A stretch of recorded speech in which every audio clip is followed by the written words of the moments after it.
Chairman,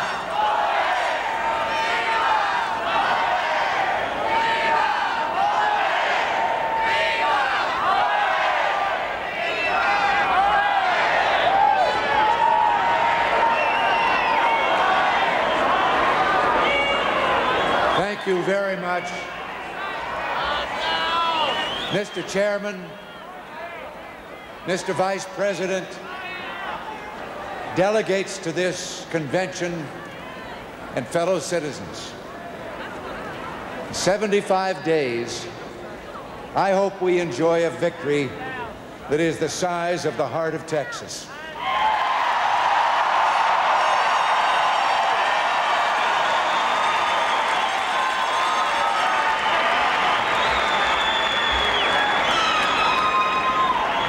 Nancy and I extend our deep thanks to the Lone Star State and the Big D, the city of Dallas,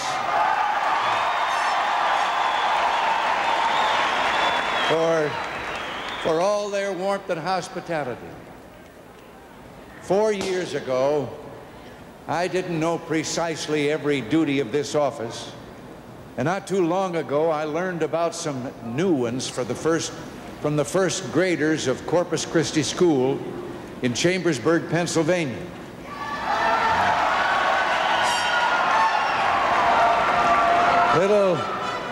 Little Leah Klein was asked by her teacher to describe my duties.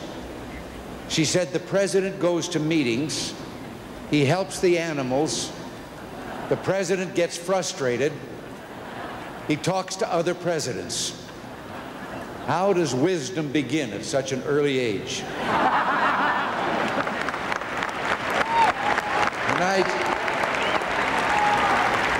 Tonight, with a full heart and deep gratitude for your trust, I accept your nomination for the presidency of the United States.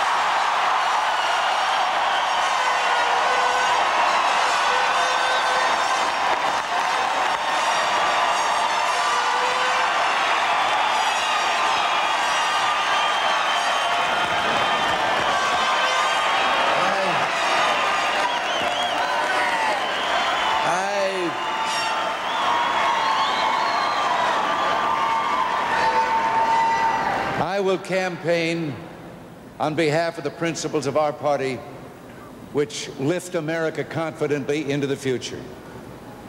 America is presented with the clearest political choice of half a century. The distinction between our two parties and the different philosophy of our political opponents are at the heart of this campaign and America's future. I've been campaigning long enough to know that a political party and its leadership can't change their colors in 4 days. We won't, and no matter how hard they tried, our opponents didn't in San Francisco.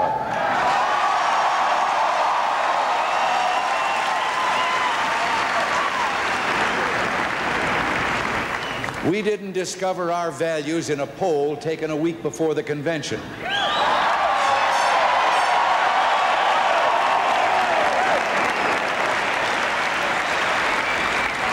We didn't set a weather vane on top of the Golden Gate Bridge before we started talking about the American family.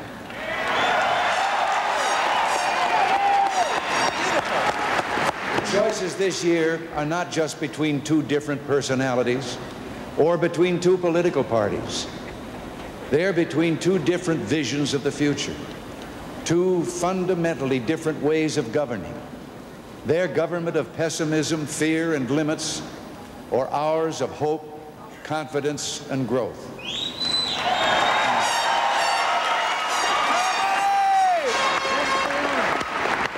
Their government sees people only as members of groups.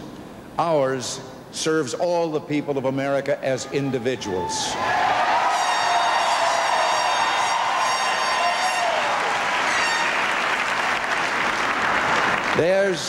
Theirs lives in the past, seeking to apply the old and failed policies to an era that has passed them by. Ours learns from the past and strives to change by boldly charting a new course for the future.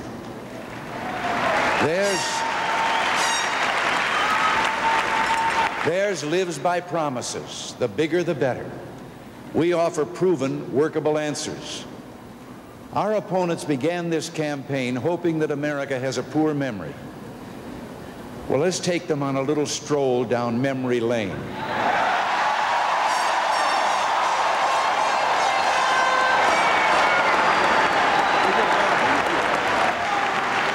Let's remind them of how a 4.8% inflation rate in 1976 became back-to-back years of double-digit inflation, the worst since World War I.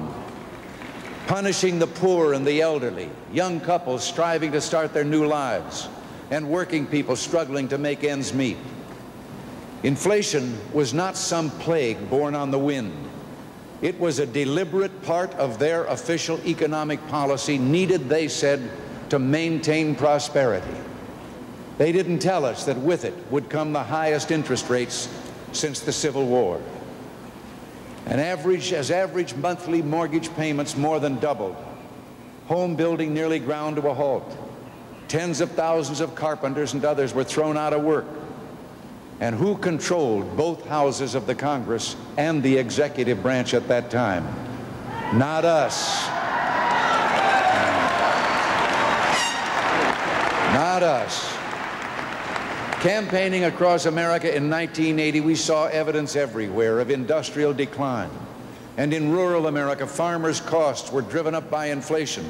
They were devastated by wrong-headed grain embargo and were forced to borrow money at exorbitant interest rates just to get by, and many of them didn't get by. Farmers have to fight insects, weather, and the marketplace. They shouldn't have to fight their own government.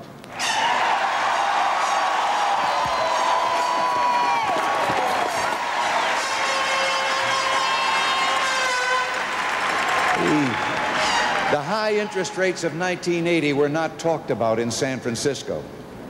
But how about taxes? They were talked about in San Francisco. Will Rogers once said he never met a man he didn't like. Well, if I could paraphrase Will, our friends in the other party have never met a tax they didn't like.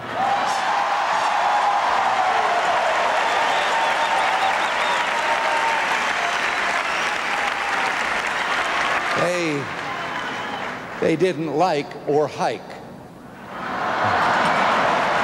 Under their policies, tax rates have gone up 3 times as much for families with children as they have for everyone else over these past 3 decades.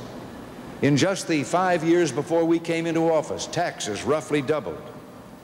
Some who spoke so loudly in San Francisco of fairness were among those who brought out about the biggest single individual tax increase in our history in 1977, calling for a series of increases in the Social Security payroll tax and in the amount of pay subject to that tax.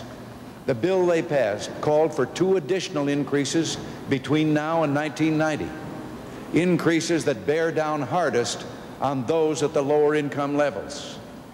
The Census Bureau confirms that because of the tax laws we inherited, the number of households at or below the poverty level paying federal income tax more than doubled between 1980 and 1982.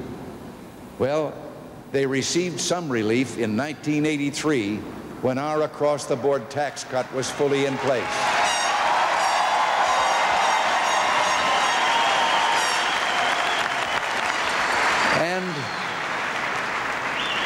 And they'll get more help when indexing goes into effect this January.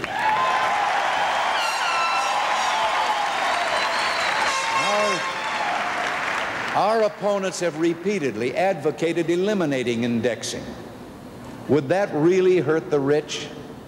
No, because the rich are already in the top brackets. But those working men and women who depend on a cost of living adjustment just to keep abreast of inflation would find themselves pushed into higher tax brackets and wouldn't even be able to keep even with inflation because they'd be paying a higher income tax. That's bracket creep, and our opponents are for it, and we're against it.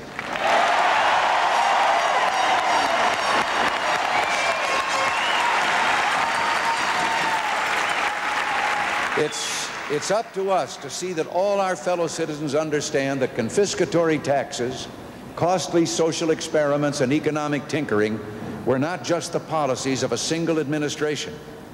For the 26 years prior to January of 1981, the opposition party controlled both houses of Congress. Every spending bill and every tax for more than a quarter of a century has been of their doing. About a decade ago, they said federal spending was out of control, so they passed a Budget Control Act, and in the next 5 years ran up deficits of $260 billion. Some control. In 1981, we gained control of the Senate and the executive branch. With the help of some concerned Democrats in the House, we started a policy of tightening the federal budget instead of the family budget.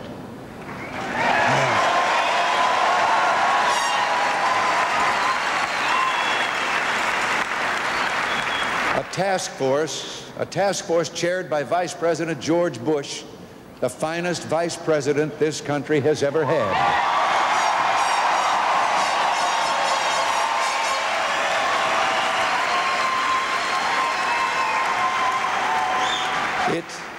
It eliminated unnecessary regulations that had been strangling business and industry. And while we have our friends down memory lane, maybe they'd like to recall a gimmick they designed for their 1976 campaign. As President Ford told us the night before last, adding the unemployment and inflation rates, they got what they called a misery index. In '76, it came to 12.5%, and they declared the incumbent had no right to seek re-election with that kind of a misery index. Well, 4 years ago, in the 1980 election, they didn't mention the misery index, possibly because it was then over 20%.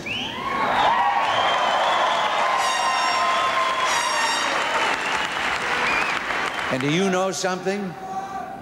They won't mention it in this election either.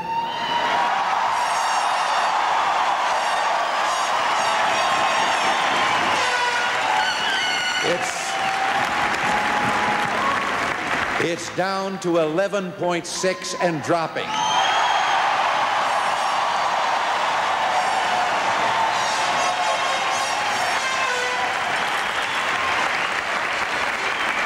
By nearly every measure, the position of poor Americans worsened under the leadership of our opponents.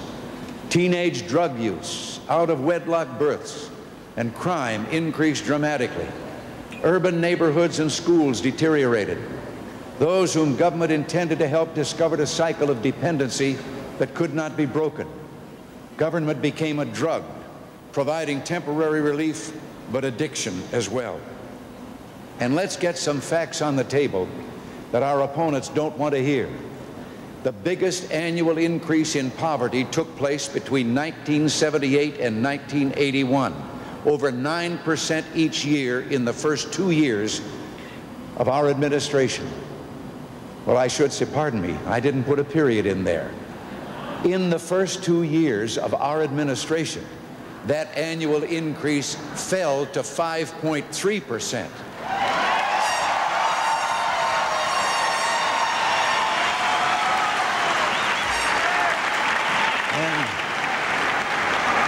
And 1983 was the first year since 1978 that there was no appreciable increase in poverty at all.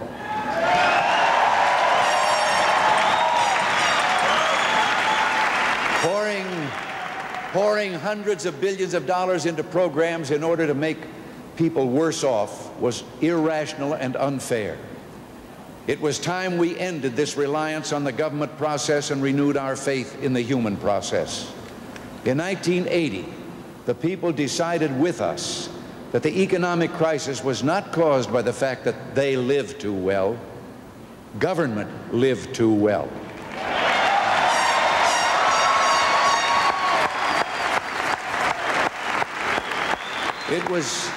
It was time for tax increases to be an act of last resort, not of first resort.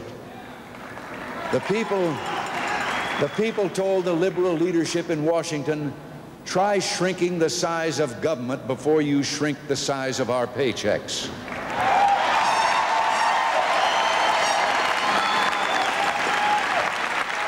Our government was also in serious trouble abroad.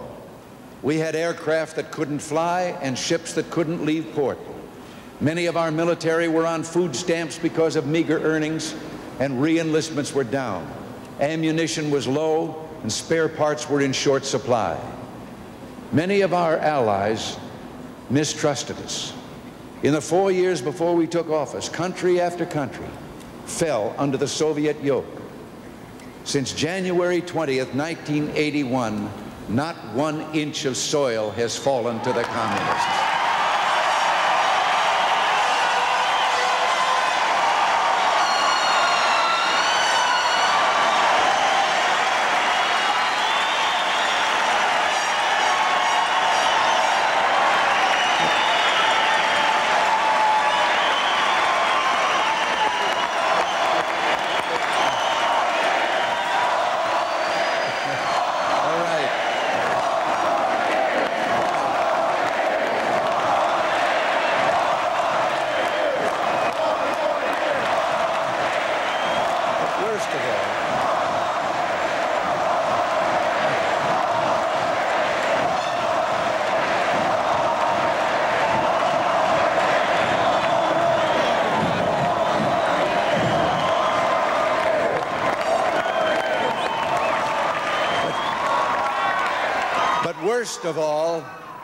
Worst of all, Americans were losing the confidence and optimism about the future that has made us unique in the world. Parents were beginning to doubt that their children would have the better life that has been the dream of every American generation. We can all be proud that pessimism is ended. America is coming back and is more confident than ever about the future.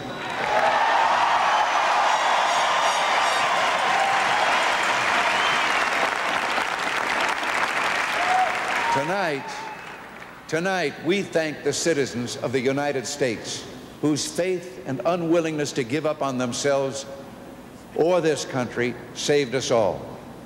Together, we began the task of controlling the size and activities of the government by reducing the growth of its spending while passing a tax program to provide incentives to increase productivity for both workers and industry.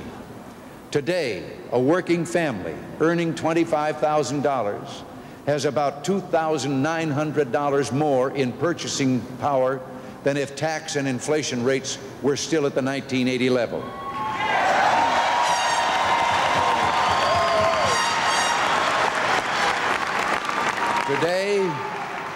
Today, of all the major industrial nations of the world, America has the strongest economic growth, one of the lowest inflation rates, the fastest rate of job creation, 6.5 million jobs in the last year and a half, a record 600,000 business incorporations in 1983, and the largest increase in real after-tax personal income since World War II.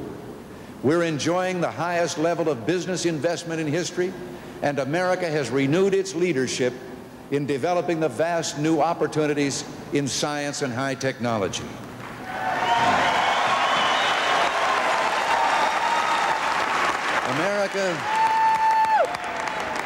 America is on the move again and expanding toward new eras of opportunity for everyone. Now, we're accused of having a secret. Well, if we have, it is that we're going to keep the mighty engine of this nation revved up, and that means a future of sustained economic growth without inflation that's going to create for our children and grandchildren a prosperity that finally will last.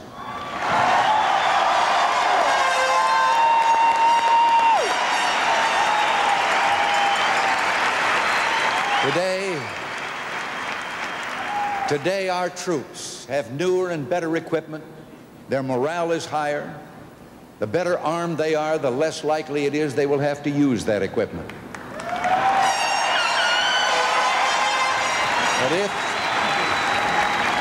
But if, for heaven forbid, they're ever called upon to defend this nation, nothing would be more immoral than asking them to do so with weapons inferior to those of any possible opponent.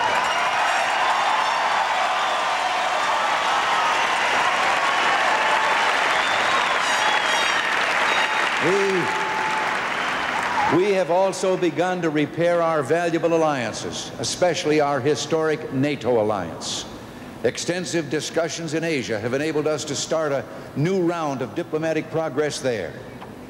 In the Middle East, it remains difficult to bring an end to historic conflicts, but we're not discouraged, and we shall always maintain our pledge never to sell out one of our closest friends, the State of Israel.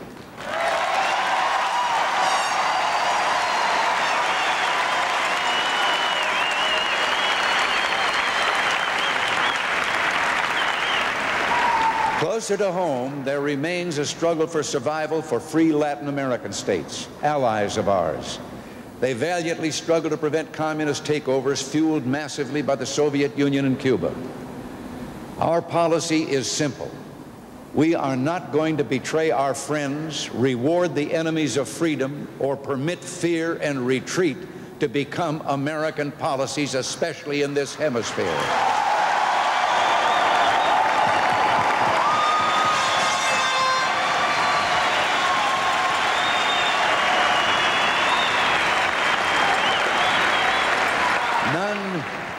None of the 4 wars in my lifetime came about because we were too strong. It is weakness. It is weakness that invites adventurous adversaries to make mistaken judgments. America is the most peaceful, least warlike nation in modern history. We are not the cause of all the ills of the world. We're a patient and generous people. But for the sake of our freedom and that of others, we cannot permit our reserve to be confused with a lack of resolve. 10 months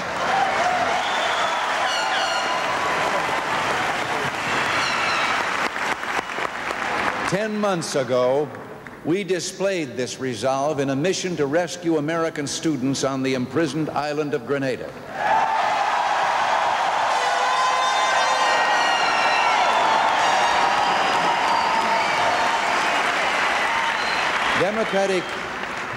Democratic candidates have suggested that this could be likened to the Soviet invasion of Afghanistan, the crushing of human rights in Poland, or the genocide in Cambodia. Could you imagine Harry Truman, John Kennedy, Hubert Humphrey, or Scoop Jackson making such a shocking comparison? 19 of our fine young men lost their lives on Grenada. And to even remotely compare their sacrifice to the murderous actions taking place in Afghanistan is unconscionable.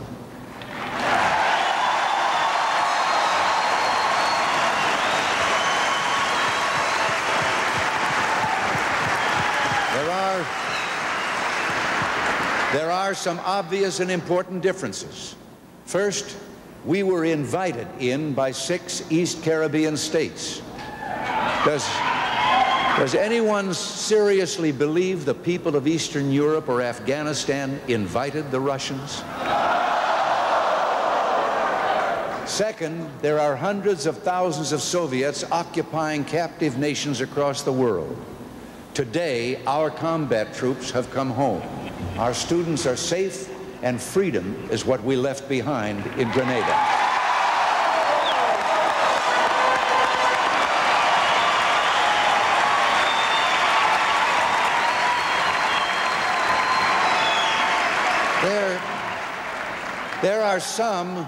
There's some who've forgotten why we have a military. It's not to promote war. It's to be prepared for peace. There's a sign over the entrance to Fairchild Air Force Base in Washington State that... And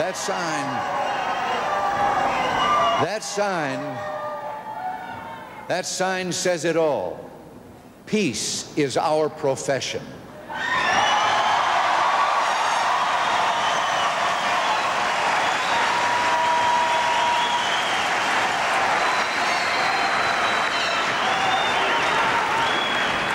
Our next administration is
told you.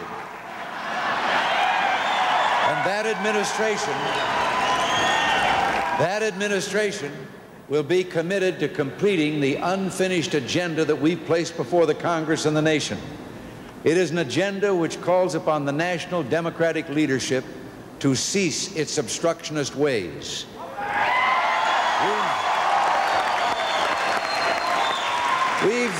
We've heard a lot about deficits this year from those on the other side of the aisle. Well, they should be experts on budget deficits. They've spent most of their political careers creating deficits. For 42 of the last 50 years, they have controlled both houses of the Congress. And for almost all of those 50 years, deficit spending has been their deliberate policy. Now, however, they call for an end to deficits. They call them ours. Yet at the same time, the leadership of their party resists our every effort to bring federal spending under control. For 3 years straight, they have prevented us from adopting a balanced budget amendment to the Constitution.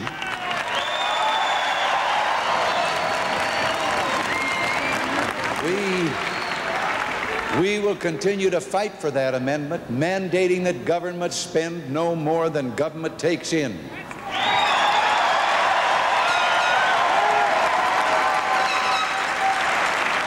And we will fight, as the Vice President told you, for the right of a president to veto items in appropriations bills without having to veto the entire bill.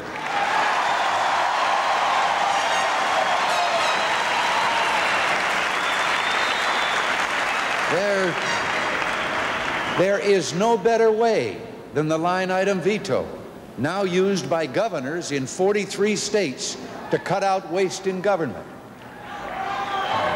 I know, as governor of California,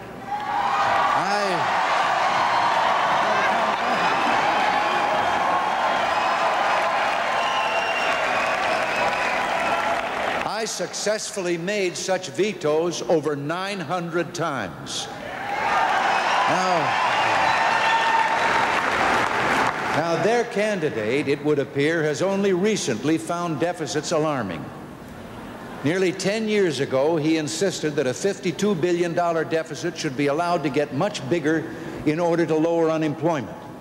And he said that sometimes, quote, we need a deficit in order to stimulate the economy.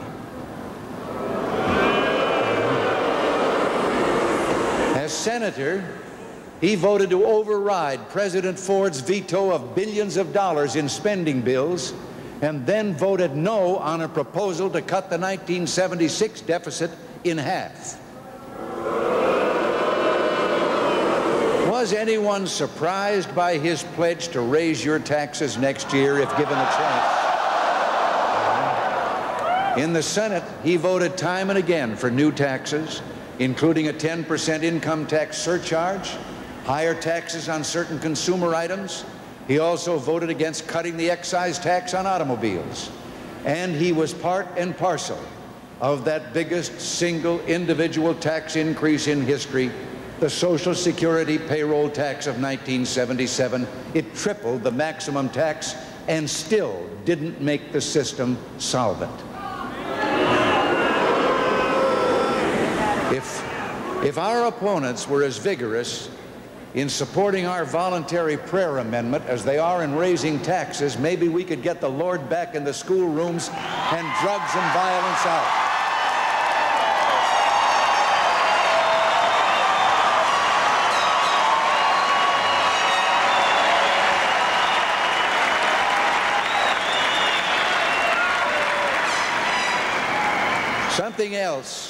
Something else illustrates the nature of the choice Americans must make.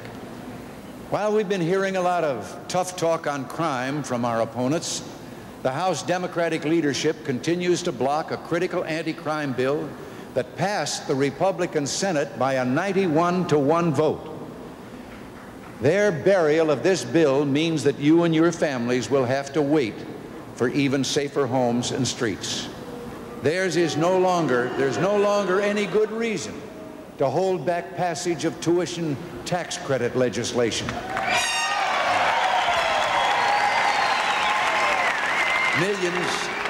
Millions of average parents pay their full share of taxes to support public schools while choosing to spend their children to parochial or other independent schools.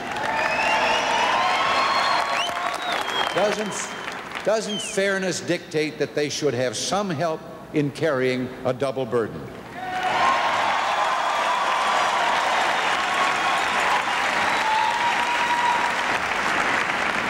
When we talk of the plight of our cities, what would help more than our enterprise zones bill, which provides tax incentives for private industry to help rebuild and restore decayed areas in 75 sites all across America? If they really wanted a future of boundless new opportunities for our citizens, why have they buried enterprise zones over the years in committee? Our opponents are openly committed to increasing your tax burden. We are committed to stopping them.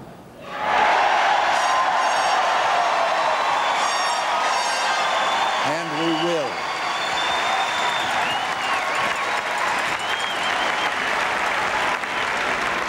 They call their policy the new realism, but their new realism is just the old liberalism. They will place higher and higher taxes on small businesses, on family farms, and on every working family, so that government may once again grow at the people's expense. You know, we could say they spend like drunken sailors, but that would be unfair to drunken sailors.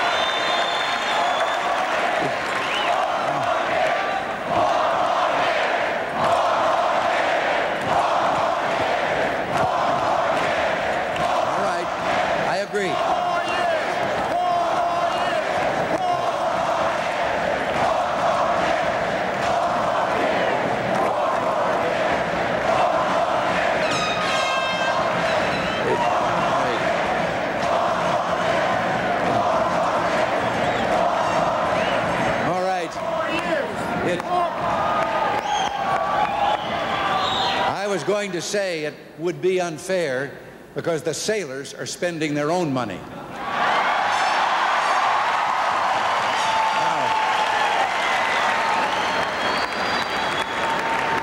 Our tax policies are and will remain pro-work, pro-growth, and pro-family. We intend to simplify the entire tax system to make taxes more fair, easier to understand, and most important, to bring the tax rates of every American further down, not up.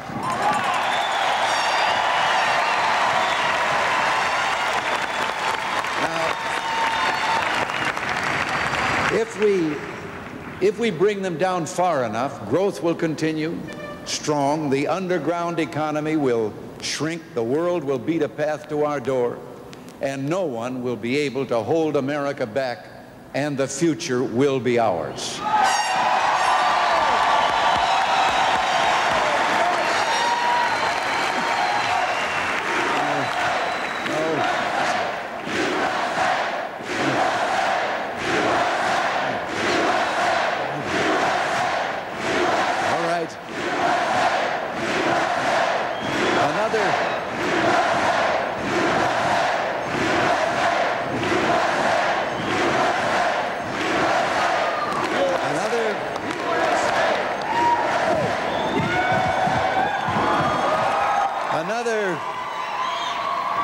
Another part of our future, the greatest challenge of all, is to reduce the risk of nuclear war by reducing the levels of nuclear arms.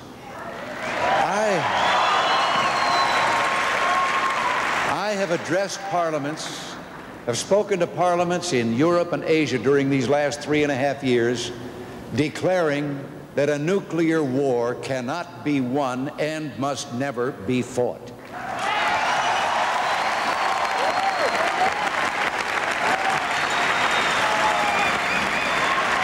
And those words in those assemblies were greeted with spontaneous applause.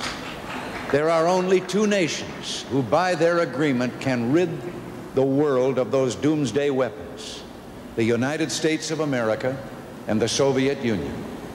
For the sake of our children and the safety of this earth, we ask the Soviets, who have walked out of our negotiations, to join us in reducing and, yes, ridding the earth of this awful threat.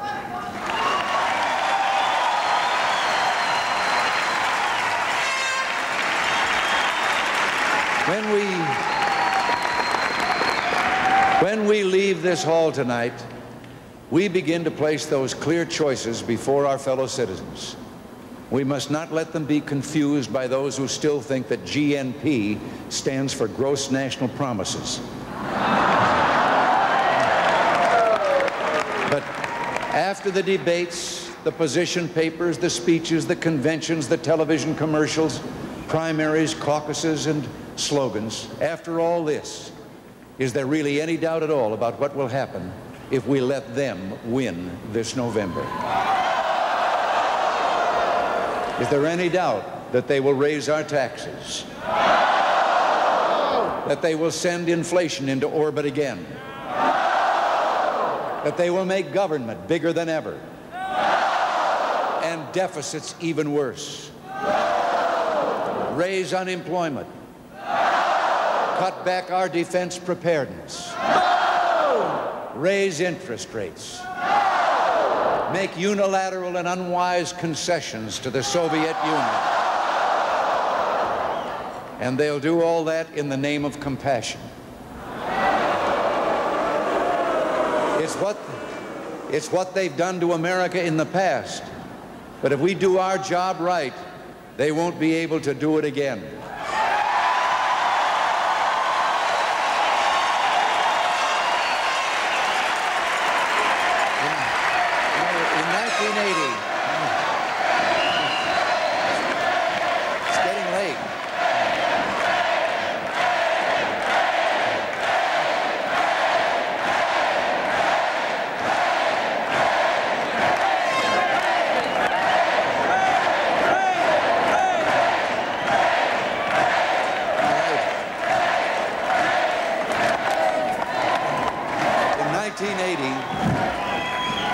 In 1980, we asked the people of America, are you better off than you were 4 years ago? Well, the people answered then by choosing us to bring about a change. We have every reason now, 4 years later, to ask that same question again, for we have made a change. The American people joined and helped us. Let us ask for their help again to renew the mandate of 1980, to move us further forward on the road we presently travel, the road of common sense, of people in control of their own destiny, the road leading to prosperity and economic expansion in a world at peace. As we ask for their help, we should also answer the central question of public service. Why are we here? What do we believe in? Well, for one thing, we're here to see that government continues to serve the people and not the other way around.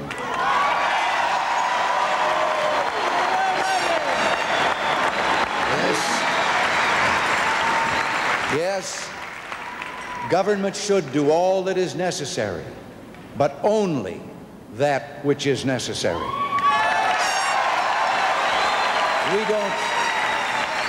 We don't lump people by groups or special interests, and let me add, in the party of Lincoln, there is no room for intolerance, and not even a small corner for anti-Semitism or bigotry of any kind.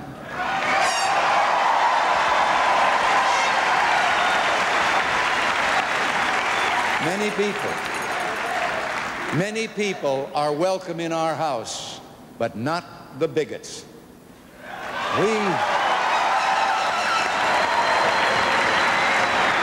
We believe in the uniqueness of each individual. We believe in the sacredness of human life. For some time now, we've all fallen into a pattern of describing our choice as left or right. It's become standard rhetoric in discussions of political philosophy.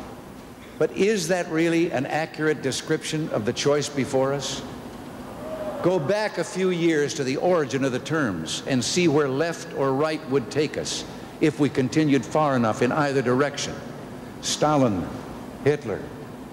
One would take us to communist totalitarianism, the other to the totalitarianism of Hitler. Isn't our choice really not one of left or right, but of up or down?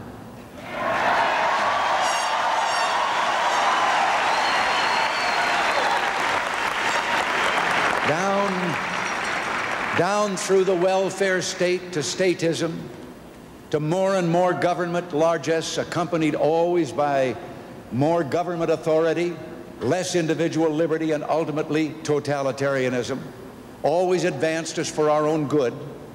The alternative is the dream conceived by our founding fathers, up to the ultimate in individual freedom consistent with an orderly society.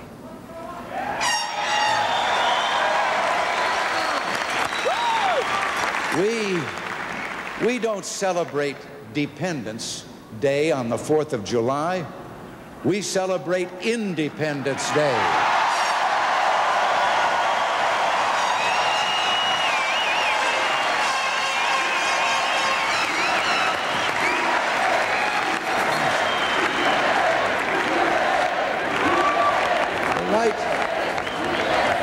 We celebrate the right of each individual to be recognized as unique, possessed of dignity and the sacred right to life, liberty, and the pursuit of happiness. At the same time, with our independence goes a generosity of spirit more evident here than in almost any other part of the world. Recognizing the equality of all men and women, we're willing and able to lift the weak, cradle those who hurt, and nurture the bonds that tie us together as a nation, one nation under God.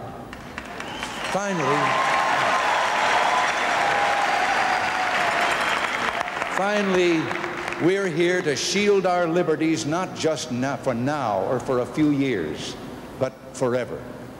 Could I share a personal thought with you tonight? Because tonight's kind of special for me. It's the last time, of course, that I will address you under these same circumstances. I hope you'll invite me back to future conventions.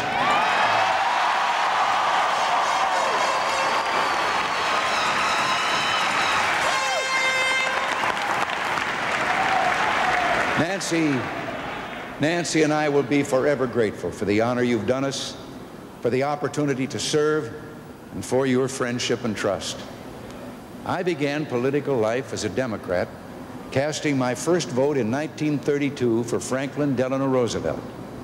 That year, the Democrats called for a 25% reduction in the cost of government by abolishing useless commissions and offices and consolidating departments and bureaus, and giving more authority to state governments.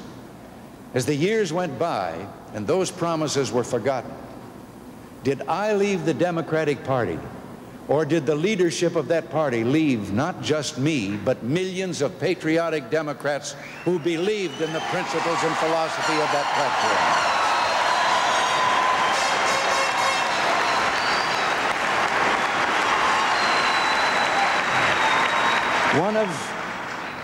One of the first to declare this was a former Democratic nominee for president, Al Smith, the happy warrior, who went before the nation in 1936 to say on television or on radio that he could no longer follow his party's leadership and that he was taking a walk. As Democratic leaders have taken their party further and further away from its first principles, it's no surprise that so many responsible Democrats feel that our platform is closer to their views and we welcome them to our side.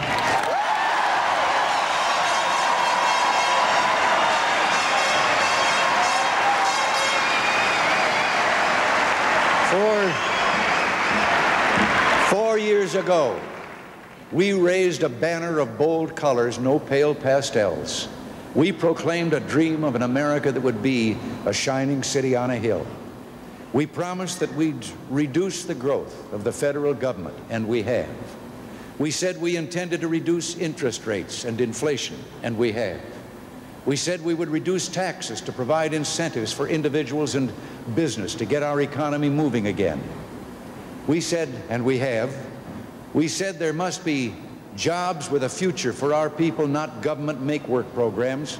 And in the last 19 months, as I've said, 6.5 million new jobs in the private sector have been created. We said we would once again be respected throughout the world, and we are. We said we would restore our ability to protect our freedom on land, sea, and in the air, and we have. We bring to the American citizens in this election year a record of accomplishment and the promise of continuation. We came together in a national crusade to make America great again and to make a new beginning. Well, now it's all coming together. With our beloved nation at peace, we're in the midst of a springtime of hope for America. Greatness lies ahead of us. Holding the Olympic Games here in the United States began defining the promise of this season.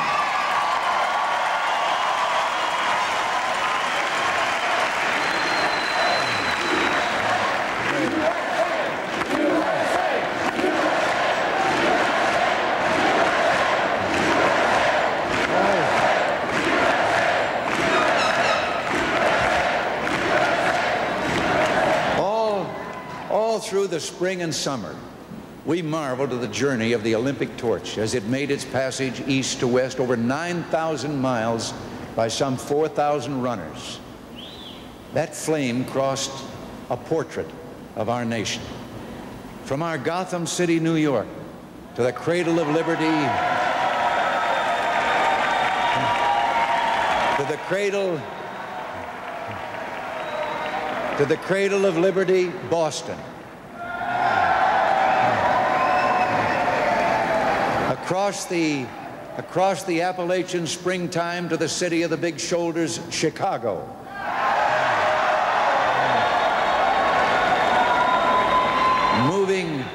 Moving south toward Atlanta, over to St. Louis, past its gateway arch, across wheat fields into the stark beauty of the Southwest, and then up into the still snow-capped Rockies.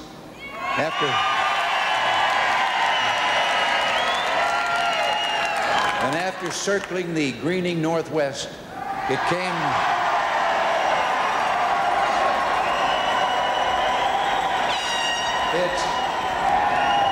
came down to California,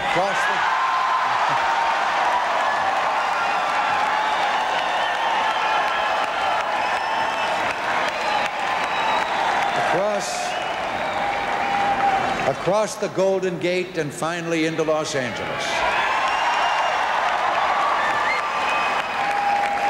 And all along the way, that torch became a celebration of America. And we all became participants in the celebration. Each news story was typical of this land of ours. There was Ansel Stubbs, a youngster of 99, who passed the torch in Kansas to a 4-year-old Katie Johnson. In Pineville, Kentucky, it came at 1 a.m. So hundreds of people lined the streets with candles. At Tupelo, Mississippi, at 7 a.m. on a Sunday morning, a robed church choir sang "God Bless America" as the torch went by. The torch went through the Cumberland Gap, past the Martin Luther King Jr. Memorial, down the Santa Fe Trail and alongside Billy the Kid's grave. In Richardson, Texas,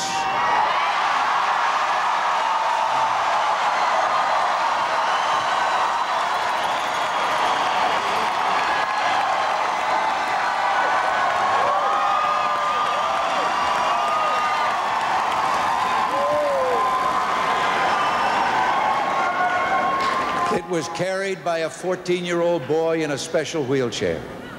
In West Virginia, the runner came across a line of deaf children and let each one pass the torch for a few feet. And at the end, those youngsters' hands talked excitedly their sign language. Crowds spontaneously began singing "America the Beautiful" or the Battle Hymn of the Republic. And then, in San Francisco, a Vietnamese immigrant, his little son held on his shoulders, dodged photographers and policemen to cheer a 19-year-old black man pushing an 88-year-old white woman in a wheelchair as she carried the torch. My friends,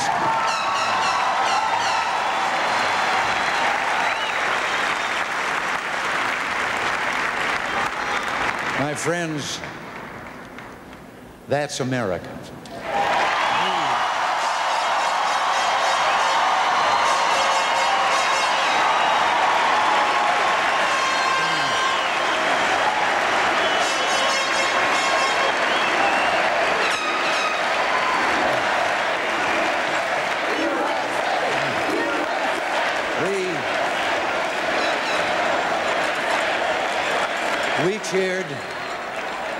We cheered in Los Angeles as the flame was carried in and the giant Olympic torch burst into a billowing fire in front of the teams, the youth of 140 nations assembled on the floor of the Coliseum.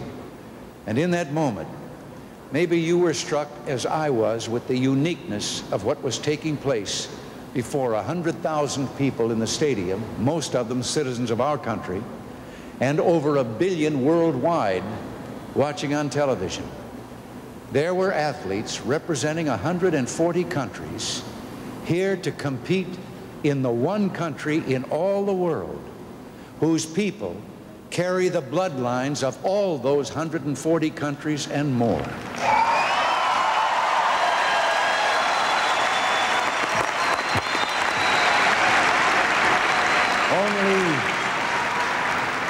Only in the United States is there such a rich mixture of races, creeds, and nationalities. Only in our melting pot. And that brings to mind another torch, the one that greeted so many of our parents and grandparents. Just this past 4th of July, the torch atop the Statue of Liberty was hoisted down for replacement. We can be forgiven for thinking that maybe it was just worn out from lighting the way to freedom for 17 million new Americans. So now we'll put up a new one. The poet called Miss Liberty's torch the lamp beside the golden door. Well, that was the entrance to America, and it still is. And now you really know why we're here tonight. The glistening hope of that lamp is still ours. Every promise, every opportunity is still golden in this land. And through that golden door, our children can walk into tomorrow with the knowledge that no one can be denied the promise that is America. Her heart is full, her door is still golden, her future bright. She has arms big enough to comfort and strong enough to support. For the strength in her arms is the strength of her people. She will carry on in the 80s unafraid, unashamed, and unsurpassed. In this springtime of hope, some lights seem eternal. America's is. Thank you. God bless you, and God bless America.